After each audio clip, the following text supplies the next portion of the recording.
Morning বন্ধুরা, কেমন আছেন সবাই? আশা করছি প্রত্যেকে ভীষণ ভালো আছেন, আমরাও ভালো আছি। তো অনেক দিন হয়ে গেল কোনো রকমের ব্লগ আমি শেয়ার করছি না আপনাদের সাথে। কি করছি, কি চলছে আমার লাইফে, কোনো কিছুই আপনাদেরকে আমি জানাচ্ছি না। তো আমি মোটামুটি ভালোই আছি। আর এখন বাজে সকাল 7টা। তো আমি মিঠাইয়ের টিফিন বক্সটা রেডি করে নিচ্ছি, ওকে আমি স্কুলে পাঠাবো। আজকে মিঠাইয়ের টিফিনটা একটু অন্যরকম করছি, না হলে একটু মিষ্টি মিষ্টি ব্যাপারটা ওর বেশি হয়ে যাচ্ছে। আজকে ওকে একটু চাউমিন করে দিলাম, এটা ভার্মিসেলি চাউমিন, আর সেই সাথে দিয়ে দিচ্ছি ওর পছন্দের মিষ্টি। আমি জানি ও চাউমিনটা সবটা খাবে না, কিন্তু মিষ্টিটা অন্তত পক্ষে খেয়ে আসবে, তো সেই কারণেই। আর বাড়িতে থাকলে এটা ওটা বানিয়ে আমি জোর করে খাওয়াই, ও খেতে চাই।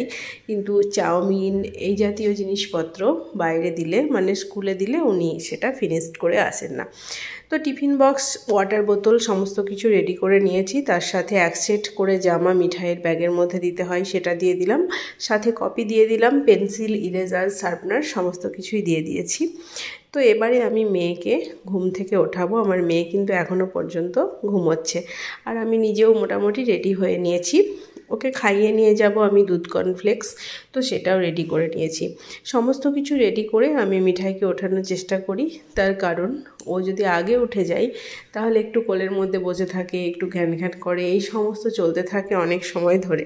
তো সেই কারণেই আমি আমার হাতের কাজগুলো কমপ্লিট করে নিই, তারপরে মিঠাইকে ওঠাই। যদিও মিঠাইয়ের স্কুল টাইম এখন অনেকটাই পিছিয়ে গেছে, 8:30 থেকে 10:30 হয়েছে। তো সেই কারণে আমার ওঠার অত তাড়াহুড়ো নেই, আর তাতে হাজব্যান্ড নেই। তো সেই কারণে আর কি আমার রান্নাবান্নার চাপটাও নেই। তো আস্তে সুস্তে ওকে আমি স্কুলে ছেড়ে এসে আমার বাকি সমস্ত কাজ কমপ্লিট করতে পারবো। তো মশারিটা খুলে নিলাম। আপনারা কারা কারা মশারি টাঙান বলুন তো? আমি কিন্তু টাঙাই, কারণ আমি দেখেছি একটা মশা থাকলেও সেটা আমার মেয়েকে কামড়ায়। তো যাই হোক, ওকে এখানে রেডি করে নিয়েছি, আর এই দেখুন গুটি গুটি পায়ে আমার বাচ্চা স্কুল যাচ্ছে। তো ওকে স্কুল দিয়ে এবার আমি বাড়ি চলে এসেছি।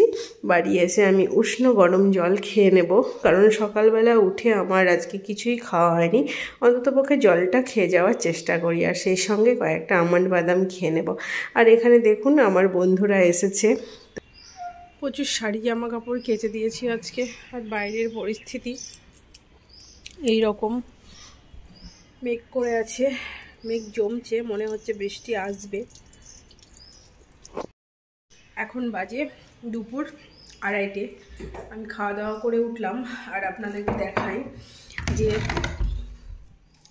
দেখাই মিঠাইয়ের কি অবস্থা। আমি খাচ্ছিলাম, খেয়ে এসে ওকে ঘুম দেবো, কিন্তু ও নিজে নিজেই আজকে ঘুমিয়ে পড়ল। মেয়ে আমার নিজে নিজেই ঘুমিয়ে পড়েছে, আর এদিকে টিভি চলছে। তো চলুন ওকে টিভিটা বন্ধ করে ঠিকঠাকভাবে শুইয়ে দিই, নাহলে আবার ঘাড়ে লেগে যাবে।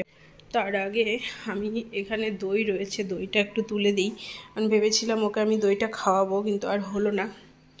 আর বেলডাঙা থেকে কালকে এসেছি, ব্যাগপত্র সব ওভাবেই রয়েছে, এখনও পুরোটা আমি রাখতে পারিনি আর কি, গোছানোর জায়গাতে, যে যার যা জায়গা মতো গুছিয়ে রাখতে পারিনি। তো খাওয়া দাওয়া করে কিচেন আমার একদম ক্লিন হয়ে গেছে, বাসন টাসন সমস্ত কিছু পরিষ্কার করে ফেলেছি। আর একটা জিনিস আপনাদের সঙ্গে আমি শেয়ার করি, দেখুন কি করেছে। এখানে ওর মাথার বালিশটা দিয়েছে, দিয়ে মিকুকে একটা জামা পরিয়েছে ওর, তারপর মিকুকে এখানে ঘুম পাড়িয়ে দিয়েছে টেন্ট হাউসের মধ্যে। কত ভাবনা চিন্তা করে দেখুন। ঘুম হয়ে গেল, বাচ্চা ঘুম থেকে উঠে গেছে, তাই তো? এখন বাজে সন্ধ্যা 6টা, আর আমি এখন বানাবো চাউমিন মিঠাইয়ের জন্য। চাউমিন ঠিক নয়, ভার্মিসেলি চাউমিন আর কি, রোস্টেড ভার্মিসেলি চাউমিন, মানে যেটা আমরা ইয়ে করে খাই, সিমুই যেটাকে বলে, সিমুই পায়েস করে খাই, সেটাই আমি এখন মিঠাইয়ের জন্য একটু টিফিনে বানাবো। আমিও হালকা একটু খেয়ে নেব। সুজির হয়, আমি যেটা নিয়ে এসেছি ওটা সুজির, খুব হেলদি। চলুন স্টার্ট করি। খুব সিম্পলভাবেই বানাবো, এই যে ভার্মিসেলি। চলুন। সকালবেলা মিঠাইকে টিফিনে একটু দিয়েছিলাম বানিয়ে, কিন্তু এই চাউমিনটা মিঠাই খায়নি, তো ওকে গোলমরিচ দিয়ে এমনি হালকা টস করে দিয়েছিলাম। এখন ভাবছি একটু অন্যরকমভাবে বানাবো, মানে একটু ডিম দিয়ে সিম্পলভাবেই বানাবো, কিন্তু একটু পেঁয়াজ দিয়ে একটু ডিম দিয়ে বানাবো। আর ওর জন্যই স্পেশালি এখন বানাচ্ছি, কারণ সকালে যেহেতু খায়নি, এখন ওকে আমি খাওয়াবো। মানে আমি চেষ্টা করছি ওকে সব কিছু খাবার আস্তে আস্তে আস্তে আস্তে খাওয়াতে, কারণ ওর দুধের ব্যাপারটা একটু বেশি খাওয়া হয়ে যাচ্ছে, দুধ দিয়ে সমস্ত কিছু একটু বেশি খাওয়া হয়ে যাচ্ছে। সেই কারণেই বিভিন্ন রকম জিনিস আমি ওকে খাওয়ানোর চেষ্টা করছি।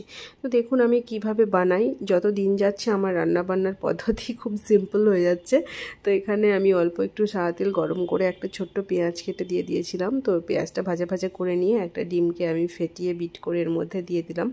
তারপর এই পেঁয়াজটা ডিমটা খুব ভালোভাবে আর কি মিশে গেছে, ভাজা ভাজা হয়ে গেছে, তখন আমি যে জল ছড়িয়ে রাখা ভাজমিশ্রিটা ছিল সেটা দিয়ে দিলাম, আর সেই সাথে একটু কেচাপ অ্যাড করে দিলাম। আর নুন তো একটু দিতেই হবে, আর সেই সঙ্গে গোলমরিচের গুঁড়ো। তো এখানে হয়ে গেছে দেখুন, খুব সিম্পল হলেও কিন্তু এটা খেতে মন্দ লাগে না, আমার কাছে তো ভীষণই ভালো লাগে। আর যে জিনিস আর কি হেলদি সেই জিনিসে আমার কোনো রকমের কমপ্লেন নেই। তো এখানে মেয়ে আর আমি দেখুন 50-50 করে দিচ্ছি, মানে এটা হলে আমি বুঝতে পারবো যে ও কতটা খাচ্ছে, না হলে আমিই তো বেশিরভাগটা খেয়ে নেবো, তাই না? তো ওই জন্যই আমি আর কি 50-50 করে দিয়েছি। তো ও এখন স্পুন দিয়ে একা একা অনেক কিছুই খাওয়ার চেষ্টা করে, খেতেও পারে, গুছিয়ে খাওয়াটা আস্তে আস্তে শিখছে। তো যাই হোক, এবার ওকে একটু স্টাডি করিয়ে নিলাম। স্টাডি করিয়ে নিয়ে আমি রাতে ডিনারও বানিয়ে ফেলেছি, খাওয়া দাওয়া আমার কমপ্লিট হয়ে গেছে। তো এবার মিঠাইয়ের জন্য একটু কেক বসিয়েছিলাম, কারণ কালকে টিফিনে দেবো ওকে। তো আমি বাইরের কেক দিই না, আপনারা তো এতদিন বুঝেই গেছেন। তো আজকে আমি সুজি দিয়ে একটা চকলেট কেক বানিয়ে দিয়েছি, মানে কাপ কেক এগুলো আর কি। ও কাপ কেকটা খেতেই সবথেকে বেশি পছন্দ করে। তো এখন দুদিন আমি এই কেকটা দিতে পারবো, আর যেহেতু এটা মিছরির তাই আমি একটু মনে শান্তি পাই, কারণ ওকে আমি চিনিটাও খাওয়াই না। তো যাই হোক, কেমন লাগলো অনেক দিন পর আমার এই ছোট্ট ব্লগটা। যদি ভালো লাগে তাহলে অবশ্যই লাইক, কমেন্ট আর শেয়ার করে দেবেন। সাবস্ক্রাইব করবেন আমার চ্যানেলটাকে, আমার বন্ধু হয়ে আমার পাশে থাকবেন। আর সবাই ভালো থাকবেন, সুস্থ থাকবেন, সাবধানে থাকবেন। আর আজকের মতন ব্লগটা এখানেই শেষ করছি। ধন্যবাদ।